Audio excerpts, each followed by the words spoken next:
ಉದ್ದೇಶಿಸಿ ಒಟ್ಟು 14 ಜನ ಮಾತನಾಡಿರ್ತಾರೆ. ಬೆಳಗ್ಗೆ 11 ಗಂಟೆಯಿಂದ ಇಲ್ಲಿ 2 ಗಂಟೆವರೆಗೂ ಮಾತನಾಡಿರ್ತಾರೆ. ಕೊನೆಯದಾಗಿ ಕೆಂಪೇಗೌಡನವರು ನಿರ್ದೇಶಕರು ಸಮಾಜದವರು ಮಾತನಾಡಬೇಕಾದ್ರೆ ದೇಶದವರು ಎಲ್ಲರೂ ಮಾತಾಡಿದ್ದೀರಾ.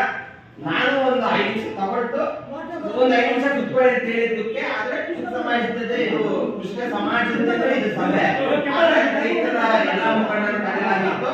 ಆದ್ರೆ ಇದನ್ನ ಅವರು ನಮ್ಮ ಕೃಷಿ ಸಮಾಜದಿಂದ ನಾವು ಆಯೋಜಿಸಿರೋದು. ನಾವು ಮಾತಾಡ್ಬೇಕಿತ್ತು 5 ನಿಮಿಷ ಇದೆ ಅಂತ ಹೇಳಿದ್ದಕ್ಕೆ ನೀವು ಕೃಷಿ ಸಮಾಜದ ಮಾಡ್ಕೊಳ್ಳಿ ಅಂತ ಒಂದು ಭಿನ್ನವ ಪ್ರಾಯಸ್ಫೋಟಗೊಂಡು ಅಷ್ಟೇನೆ. ಇದ್ರಲ್ಲಿ ಏನೂ ಆಗಿಲ್ಲ. ಸೊ ಇದರಲ್ಲಿ ಸಮಯ ಕೊಡ್ಬೇಕಾಗಿತ್ತು. ಆದ್ರೆ ಅವ್ರು ಮಾತಾಡ್ತಿದ್ರು ಆದ್ರೆ ಏನೋ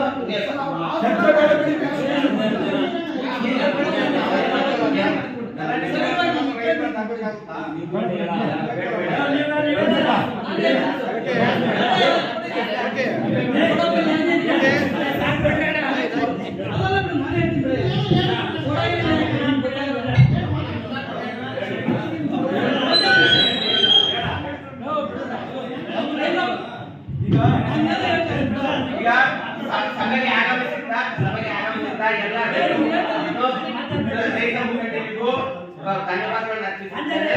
ಅದೇ ರೀತಿ ಈ ಕಾರ್ಯಕ್ರಮವನ್ನು ಆಯೋಜಿಸಲು ಅನುದಾನವನ್ನು ನಮಗೆ ನಿಗದಿಪಡಿಸಲಾಗಿದ್ದ ಕೃಷಿ ಸಮಾಜ ಮತ್ತು ಕೃಷಿ ಸಂಸ್ಥೆ ಎಲ್ಲ ನಿರ್ದೇಶಕರು ಧನ್ಯವಾದಗಳನ್ನು ಅರ್ಪಿಸುತ್ತೇನೆ.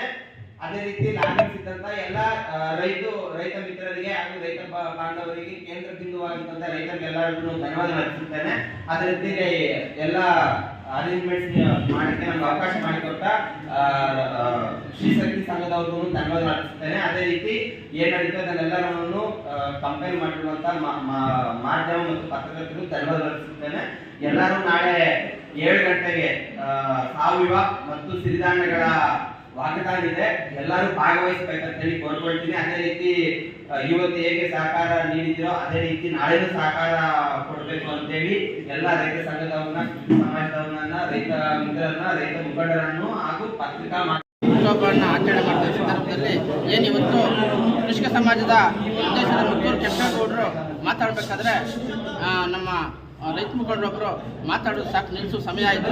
ಹಾಗಾಗಿ ಅವರು ಅದಕ್ಕೆ ಪ್ರತಿರೋಧವಾಗಿ ನಿಮ್ಗೇನು ಕೆಲಸ, ರೈತರದವ್ರು ಏನು ಕೆಲಸ ಅಂತೇಳಿ ಪ್ರಶ್ನೆ ಹಾಕಿದ್ರು. ಹಾಗಾಗಿ ಇಡೀ ರೈತರಿಗೆ ಏನೋ ಒಂದು ಅವರು ಮಾತಾಡಿರ್ತಕ್ಕಂಥ ತಪ್ಪು. ಹಾಗಾಗಿ ಅವ್ರ ಮಾತಿಗೆ ಕ್ಷಮೆ ಕೇಳಬೇಕು ಅಂತ ಚಂದ್ರೇಗೌಡರನ್ನ ಕೇಳಿ ಕೃಷಿಕ ಸಮಾಜದ ನಿರ್ದೇಶಕರು ಚಂದ್ರೇಗೌಡರು ನಿಮ್ಗೇನು ಕೆಲಸ, ಇಲ್ಲಿ ರೈತರದವ್ರು ಏನು ಕೆಲಸ ಇಷ್ಟೊತ್ತು ಮಾತಾಡುತ್ತೆ ಅಂತ ಹೇಳಿ ಒಂದು ಬಹುವಚನದಲ್ಲಿ ಮಾತಾಡಿದ್ದಾರೆ. ಹಾಗಾಗಿ ಈ ಸಮಸ್ತ ರೈತ ಬಾಂಧವರು ಕೂಡ ಅವ್ರು ಕ್ಷಮೆ ಕೇಳಬೇಕು ಅಂತೇಳಿ ಈ ಮೂಲಕ ಮಾಧ್ಯಮಕ್ಕೆ ಒತ್ತಾಯ ಮಾಡ್ತಾರೆ. ಹಾಗಾಗಿ ಇದೇ ಮಾತಿಗೆ ನಮ್ಮ ರೈತರು ಕೂಡ ಎಲ್ಲರೂ ಹೊರಹೋಗಿದ್ದಾರೆ. ಈ ಕಾರ್ಯಕ್ರಮವನ್ನು ಸುಮಾರು ಮುಕ್ಕಾಲು ಭಾಗ ನಾವೆಲ್ಲ ರೈತರು ಕೂಡ ಹೊರಹೋಗಿ ಬಹಿಷ್ಕಾರವನ್ನು ಹಾಕಿದ್ದಾರೆ. ಅಧಿಕಾರಿಗಳ ಮುಂದೆ ನಡೆದಾಗ ಅಧಿಕಾರಿಗಳು ಪ್ರತಿಕ್ರಿಯೆ ನಾವು ಕೇಳ್ತೀವಿ. ಯಾಕಂದ್ರೆ ಅಧಿಕಾರಿಗಳ ಸಮ್ಮುಖದಲ್ಲಿ ನಿಮ್ಗೇನು ಕೆಲಸ, ನೀವ್ಯಾಕೆ ಇಲ್ಲಿ ಬಂದ್ರೆ ದಬ್ಬಾಳಿಕೆ, ದೌರ್ಜನ್ಯ ಅದು ಮಾತಾಡಬಹುದು. ಅದಕ್ಕೆ ನಾವು